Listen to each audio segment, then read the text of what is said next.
Guys, how's it going? It's your boy M.K.S here, back here with the fourth and final part of events, which I hope for Asian nations, Asia generally, to run. I was thinking recently, I forgot to mention in part 2 or part 3 that some of the changes YouTube are making, like to the comment section and things like that, I find really awkward and changes quite difficult anyway, especially for someone like me. But I do find them a bit annoying sometimes when they just make changes to technology. I suppose you get used to it after a while, but at the moment it's taken a while to get used to the comment section. I like it to be kept pretty much the way it used to be. I wonder, on that note, do you think YouTube and Facebook should go back to the way they originally were, or do you think they made too many changes? And do you think they made any positive changes, or do you think the changes have been negative, or do you think there's a bit of a mix of negative and positive? But anyway, that's a side note. But for this one, as I often do, I was thinking of looking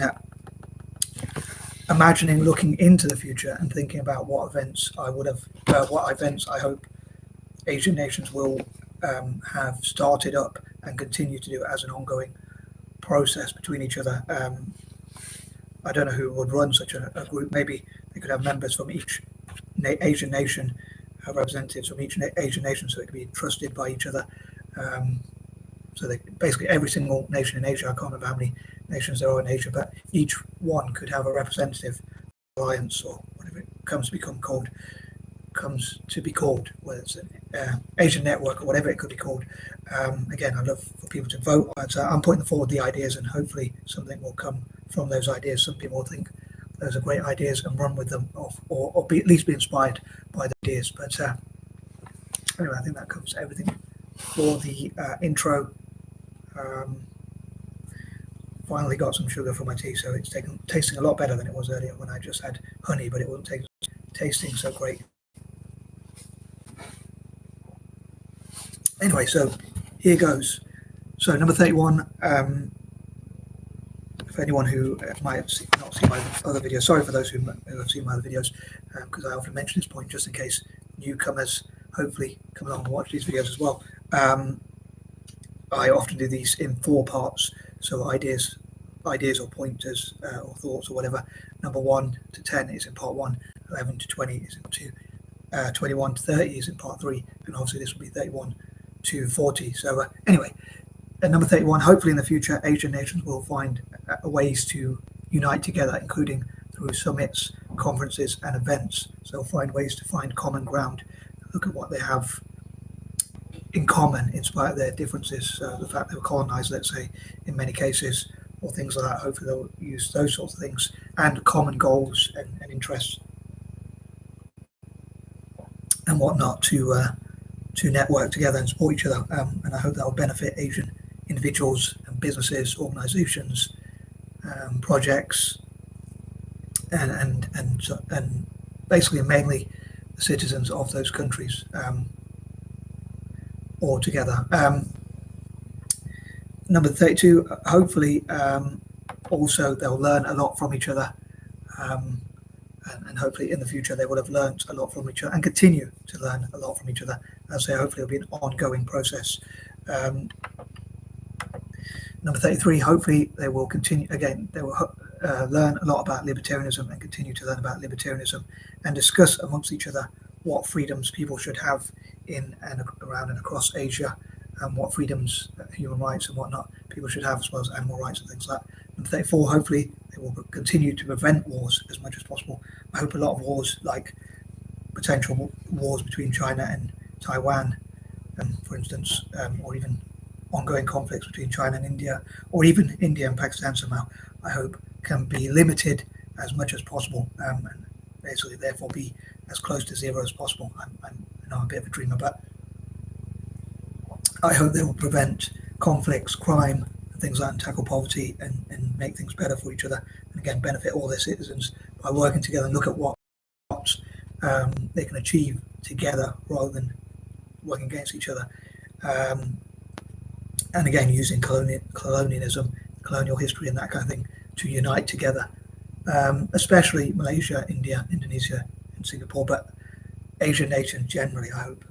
I'd love to make another network, for instance, between China and India, a Chindian network, and even improve relations between China and Japan, and again, the rest of Asia, even South Korea and North Korea perhaps, and that kind of thing. So as an organisation, I think this group, if and when it comes together, which I hope it does, of course, hopefully will always take a side that encourages Pan-Asianism, whatever America or the UK, I won't be careful what I say, but whatever other nations outside of Asia think.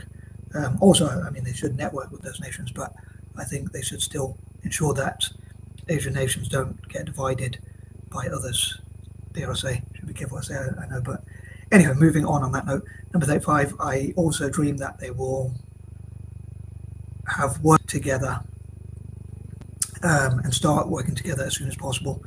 I suppose I don't have a timeline for any of these goals. It's just ASAP, really. I hope to start them ASAP. I hope they'll be somehow put into action from my ideas ASAP, and I'll find a way to promote these ideas, and that people will find them interesting and worth pursuing, and then hopefully very fruitful, productive, and that kind of thing. So obviously, I hope they get put into practice and hope they work as well as possible. But again, it'll be an ongoing process, hopefully, so they'll continue to help Asian individuals and nations to work towards their ambitions and aims and things like that. Number 36, I also hope that they will have started, I suppose these are talking about parts 1, 2, and 3 actually coming together, imagining in the future that, again, they get started and then worked upon, preferably from this ASAP. If it was up to me, like in April itself, but maybe from May or whatnot, or basically ASAP, as I say, as long as it takes, but hopefully as soon as possible, ASAP, as I say. I hope they'll have those networks between Italian football, so that Italians and Italian football fans and those involved in Italian football will go to Asian nations and practice, and Asian nations will go to Italy and practice, and that will be part of trade deals as well. And Asians will follow, support, and invest in even Italian football teams, and again practice and train together, and hopefully have a lot of fun and help each other to improve their football, which I hope will benefit Italian football. And again, maybe I suppose I am a bit of a dreamer, but I would love for Italians to prioritise football right at the top of their priority list.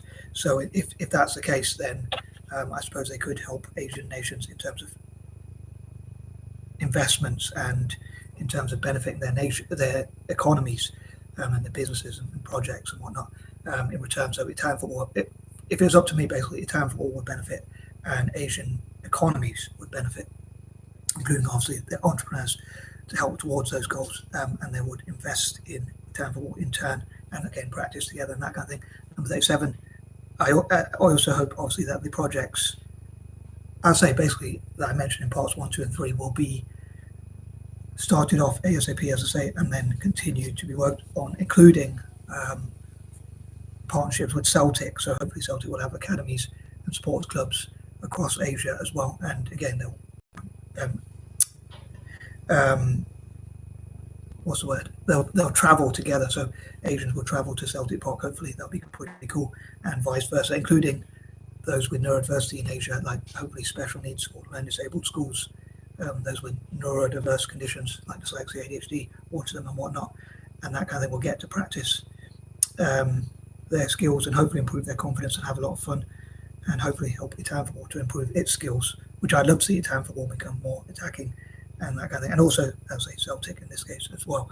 Number 38, hopefully Asian nations will be proud of each other's achievements, and have events that talk about how to be proud and continue to be proud of each other's achievements. So hopefully China won't look at India as a threat and vice versa, and they won't see that, they won't say like, they won't want each other to fail or have competition against each other, but instead will, I know it's a competitive world and a competitive market, and there's an economic race, but I hope they will be proud of each other's achievements. So the Chinese can be proud of other Asian nations like Japan and India when they invent things and their inventions, and vice versa, hopefully. Again, I know I'm a bit of a dreamer. Number 39, also I hope that there will be a lot of events, summits, conferences and whatnot that promote Asian poets, artists, writers, projects and things like that, as I talked before about. And again, hope it'll get started as soon as possible and continue to develop And number 40, as ever, I would love to read your ideas. So my brother's over in the next room, so I'm talking a bit loud, hopefully, but I hope you can hear me. I know I don't have the loudest voice. But anyway, I'd love to read your comments and hear what you think about what can be done, to improve Asia. For instance, maybe people helping to clear litter in some countries, which could be like Singapore, and learn from Singapore about how to make their cities very clean. I know I'm a messy hoarder myself, but those are things that could benefit those nations. And I know the stereotype that people say, oh, there's a feeling that India has a lot of, it can be very dirty and not the most, it doesn't always smell the most nice or whatever, apparently. I didn't notice that myself when I went to India, but it was a long time ago. But a comedian was joking about that, but there's a lot of truth said in jest. So I wonder how they could sort of clean up their cities and make them attractive destinations for tourists, attractive tourist destinations. Anyway, I'm going to stop waffling. I hope you heard that clearly enough, and I'm out. Peace and love.